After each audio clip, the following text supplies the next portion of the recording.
In 1969, when she and her husband Ike supported the Rolling Stones on their U.S. tour, Jack Robinson took a fantastic photo of Tina Turner for Vogue.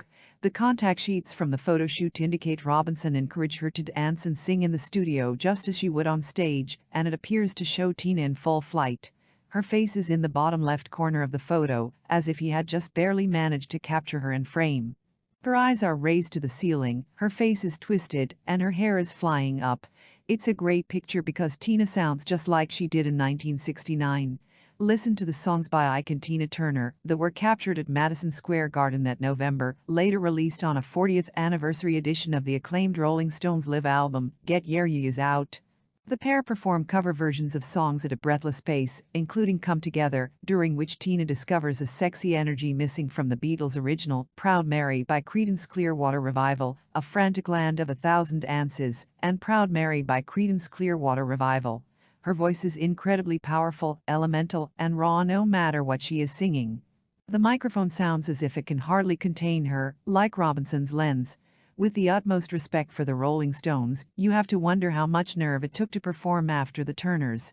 According to her, Tina had that voice from the beginning, when she was still Anna Mae Bullock, a little girl with a big voice growing up in rural Tennessee. She recalled family outings in the town of Knoxville when, at the age of 4 or 5, she would sing spontaneously for the shop employees. They were so amazed by what came out of her mouth that they showered her with money. She claimed to have been born with a voice and a natural desire to perform, though it's possible that the Knoxville church where the Bullocks occasionally attended had an impact on the sound of her voice. She later recalled, they sang at the top of their lungs, they were possessed by God. It doesn't take a child psychologist to realize that her desire to perform may have been influenced by the hardship in her family's life. Her parents' union was turbulent, even violent at times. When Tina was 11 years old, her mother grew cold and distant toward her and left the family. Her father left the family 2 years later. The first time she entered a recording studio, she undoubtedly sounded like that. She had been recruited into Ike's live show after picking up the microphone and singing B.B. King's You Know I Love You during a break in a performance by Ike's band The Kings of Rhythm in a St. Louis nightclub. Ike had a long history in music by that time. His 1951 single, Rocket 88, by Jackie Brenston and his Delta Cats, is regarded as the first rock and roll record. Brenston was actually Ike's saxophonist, the Delta Cats the Kings of Rhythm. He had worked as a talent scout and producer for Sun Records, and he had played piano with King, but as soon as Tina Turner, as she was known from their debut single, A Fool in Love, wasn't particularly noteworthy because it was only meant to serve as a demo, with her vocal acting as a model for another singer to imitate. The co-founder of their record label compared Tina's series of guttural roars at the song's conclusion to screaming dirt because she completely controlled the song from the opening wordless cry to its conclusion. The Ike and Tina Turner review evolved from Ike Turner and the Kings of Rhythm. Before entering the pop charts, A Fool in Love was a regional hit. Years before they were married, he made Bullock change her name and trademark it, much to her dismay. He did this as a controlling early sign because he believed he could replace Bullock with another Tina Turner if she left him. The single's successor stayed on the R&B chart, failing to replicate the trick of drawing a pop audience. In actuality, Ike and Tina's career-long commercial success as recording artists was erratic. There were protracted periods when nothing they put out was a success. The iconic River Deep Mountain High was such a flop in the U.S. that its producer, Phil Spector, stopped making records entirely for 2 years. They demonstrated a perplexing ability to follow massive hits like Nutbush City Limits or the cover of Proud Mary that outshone the Creedence Clearwater Revival original and became the standard version with a single of comparable caliber that stalled in the lower reaches of the charts. Their live performance, which was refined through relentless touring on Black America's Chitlin circuit, was where they found their success and reputation. A live arena like this was not for the timid. The audiences were rowdy and occasionally violent, and Tina recalled performing in clubs without a toilet, much less a dressing room, and having to urinate into a bottle as a result. The crowd on the grainy 1964 live recording that was released in 1970 as Ike Tina Turner's Festival of Live Performances appears to be in a constant, barely contained uproar. Ike and Tina pulled off a killer act, which was necessary for survival. Tina and her backing singers, the Ikettes, danced with an astounding balance of accuracy and abandon.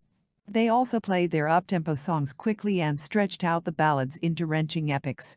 Tina's voice grew stronger and more commanding, and she developed a charged stage presence that seemed at odds with her true self. She later dismissed it as cheap and sexual. Tina later struggled to explain how they came to be a couple because she already shared a son with the band's saxophonist Raymond Hill. Offstage, their relationship was horrible and hopelessly mismatched.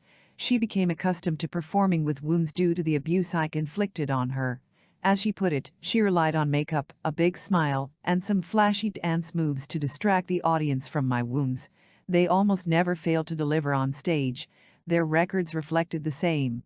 Tina belittles her partner's talent in her autobiography, My Love Story, saying that he was stuck in one style of music, one type of singing delivery, the same songs over and over. It's the only time she feels unjustified in criticizing him. As the 1960s gave way to the 1970s, their music evolved and shifted with the times, morphing into a potent funk rock hybrid. The fat compressed guitars and synthesizer of 1973's Nutbush City Limits or the humid, horny funk of the following year's Sexy Ida, which featured T-Rex's Mark Bolan on guitar, didn't sound like a rehash of the music they made in the 1960s. Tina has a powerful voice, but she also has the potential to be a wildly creative singer. For example, their incredible cover of Led Zeppelin's Whole Lotta Love flips the song inside out, replacing the swagger of the original with a supplicant pleading quality. Another example is the version of the Who's Acid Queen that she sang in the Tommy movie, which similarly transforms a rock song into a supremely bouncy soul. She was also a better songwriter than her reliance on other people's work suggested.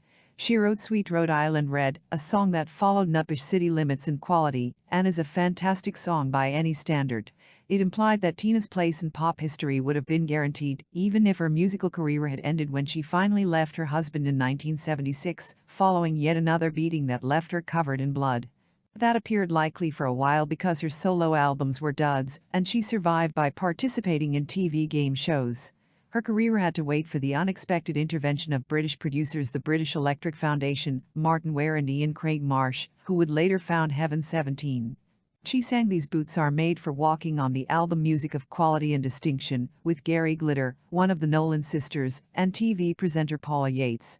Her fellow guest performers on the album unintentionally reveal how low her star had fallen, but the Belgian Frank's rendition of The Temptations' Ball of Confusion was magnificent. It was also extremely cool to hear her voice set against synthesizers, horns by the British funk band Beggar and Company, and abstract post-punk guitar, played by John McGeoch of Sia and the Banshees.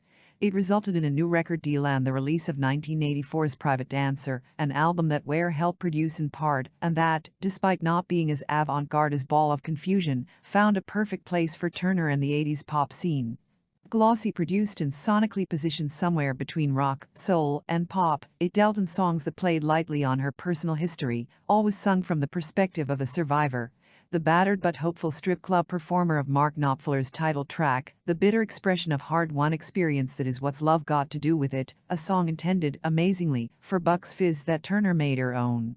Her captivating performance of Al Green's Let's Stay Together is suggestive of a woman who realized she had been presented with an unexpected opportunity and was determined to seize it with both hands. In fact, she made everything on Private Dancer her own, inhabiting the lyrics of each song completely. Tina's power as a live performer was undiminished by the passage of time. Watch her electrifying 1985 Live Aid appearance with Mick Jagger for proof. Private Dancer made her a bigger star than she had ever been. She thoroughly deserved to ascend to the elite strata of rock royalty. Despite the fact that her sound quickly became more mainstream, her records continued to sell in massive numbers and highlight what a fantastic singer she was. Soaring ballad Bonnie Tyler's version of The Best was a failure. It required Tina's vocals to make it into a well-known hit. One line in the song Thunderdome's We Don't Need Another Hero made no sense without the context of the Mad Max movie.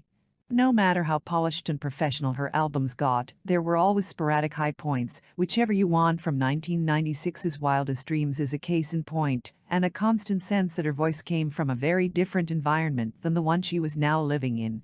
A little of the grit and earthiness of the Chitlin Circuit, a hint of screaming dirt, clung to Tina Turner until the very end of her career. She probably wouldn't have appreciated you bringing this up because in My Love Story, she was keen to emphasize that she was a lady of refinement, divorced from her onstage persona, and fond of the finer things in life.